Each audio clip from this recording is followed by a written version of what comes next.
Good morning to Keep the Faith with Pastor Frank.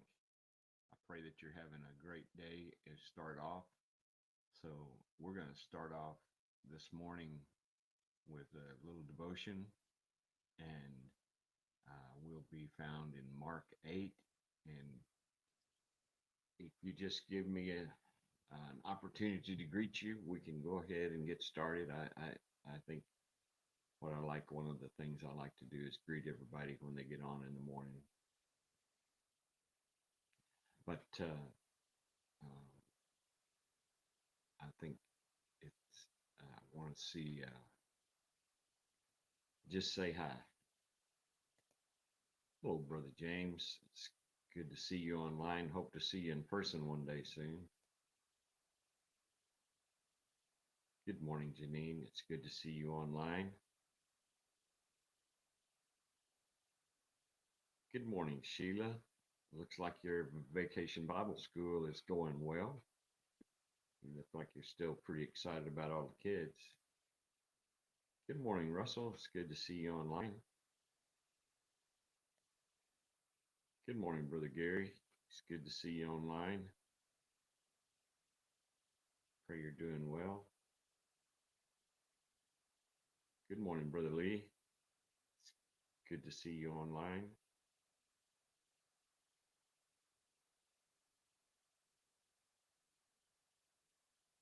Good morning, Karen. It's good to see you online. I pray that you're doing well.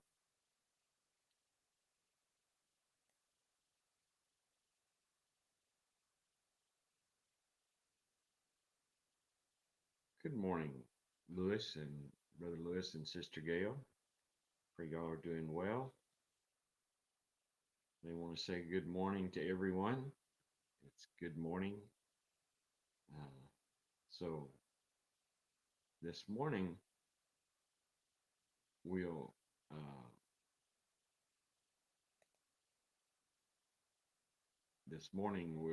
be in Mark chapter 8. It's a passage of scripture that I think most people are familiar with, but I want to take a slightly different cut at it this morning, but we'll look at it. Good morning, Sister Liz. Good to see you online. Pray you're doing well.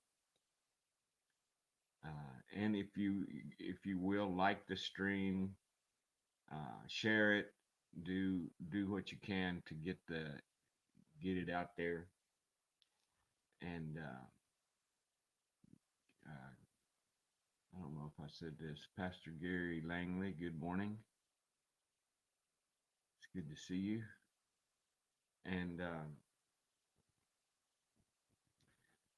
so this passage of scripture is found in Mark chapter 8, and it's feeding the 4,000. Now, in those days, in the first verse, I'm just going to read several verses here. In those days, the multitude being very great, and having nothing to eat, Jesus called his disciples unto him, and saith unto them, I have compassion on the multitude, because they have now been with me 3 days, and have nothing to eat.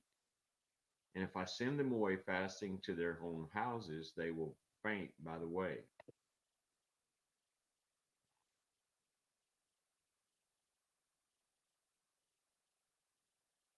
Jesus called his disciples, told them, I feel sorry for these people. They've been here with me for 3 days, and they have nothing left to eat.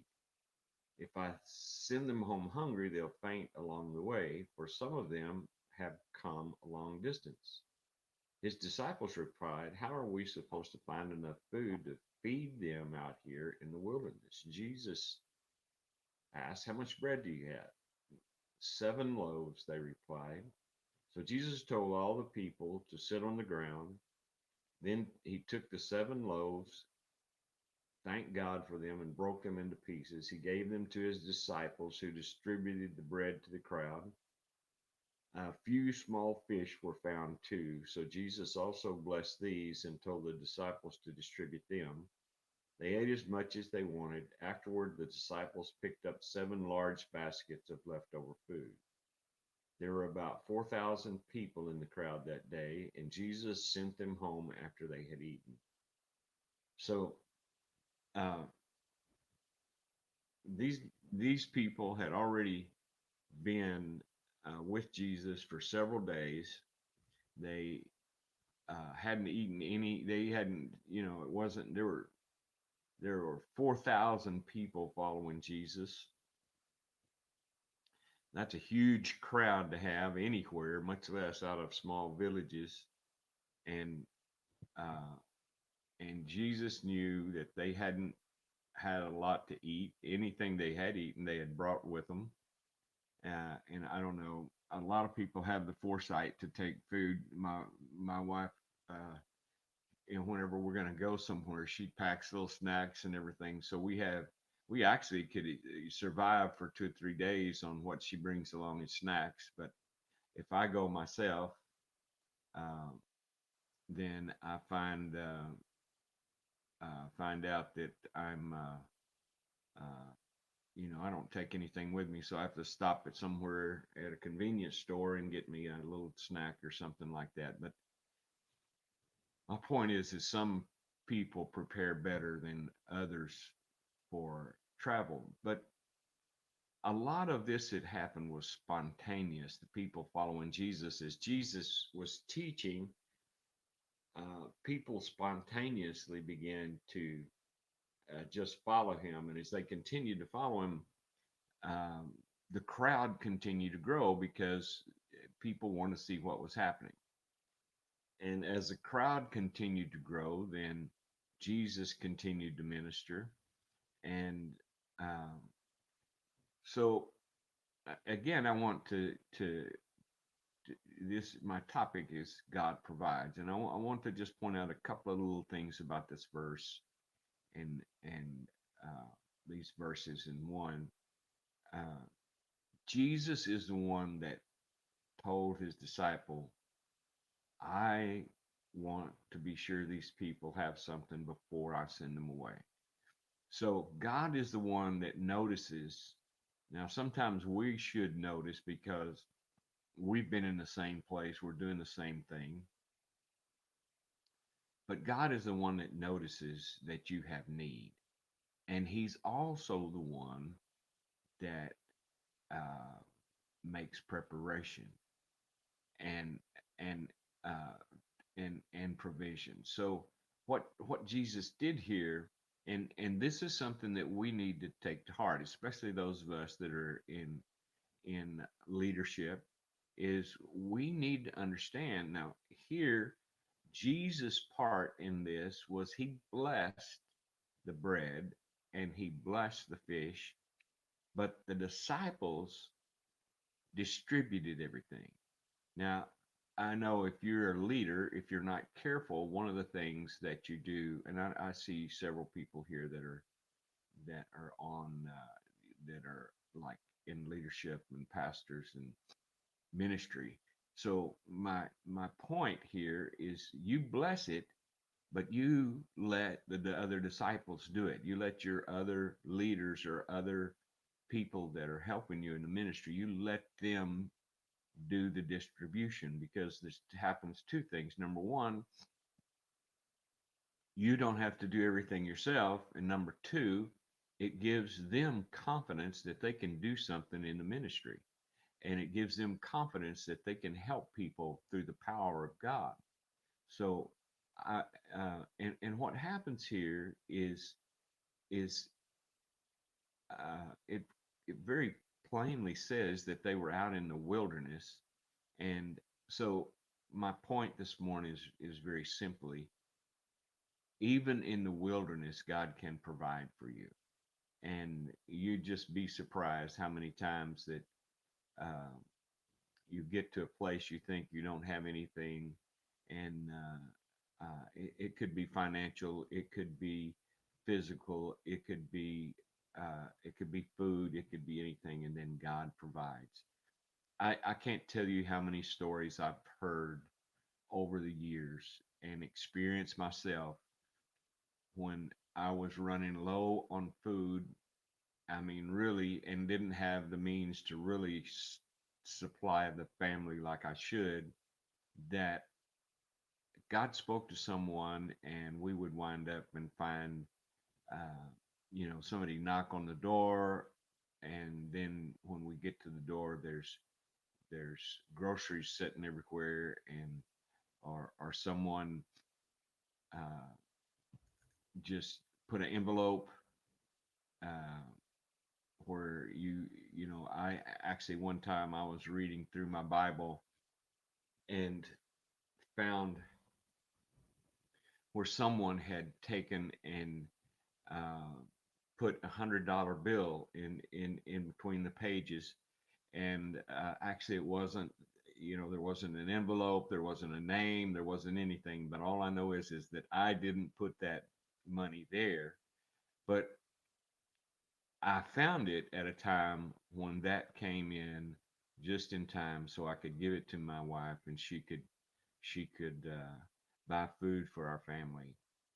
So the thing about this is, not only did Jesus provide for 4,000 at that particular time, I think if we really wrapped our minds around it a little bit, we could think right now Jesus is actually providing for millions or billions right now. And sometimes he uses us as those, he blesses it, and we're the ones that go out and distribute it. So always be waiting for an opportunity where God uses you to bless someone else. And a lot of times they didn't even know it. I have there's people on this stream this morning that have blessed others without them even knowing it. I know they have, because they're the one that they use me to bless someone else, and didn't get any credit for it, didn't take any credit for it. So the thing is it's not about getting credit or putting on a big show. It's about that we just need to notice how much God is providing. Right now, across this, around the world, Jesus is providing for millions of people, and he's using other people as he blesses it, and other people distribute in places that are in dire need, such as Ukraine, Africa, uh, uh, even some parts of Mexico and South America, China, different places that are in dire need. You'll find that God is working among using people to help supply for other people.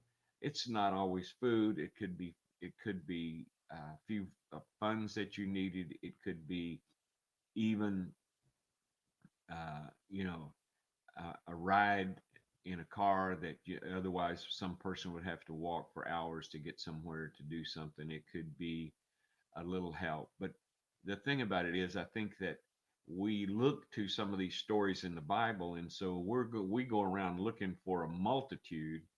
But the deal is if we help one person, and 1,000 other people help one person, and a million other people help one person, and we're helping a million people, it's still the same principle. It's just not on, uh, just like this is here. My point being that God is still actively providing for his people, and he's providing much for those that don't know him yet. And what we need to do is just continue to spread the word, and not spread the word only, but spread the love and the care. And uh, one of the things that God gives us resources for is so we can help others around us. So this morning, I just wanted to encourage you to be a part of that group that uh, is being blessed to share.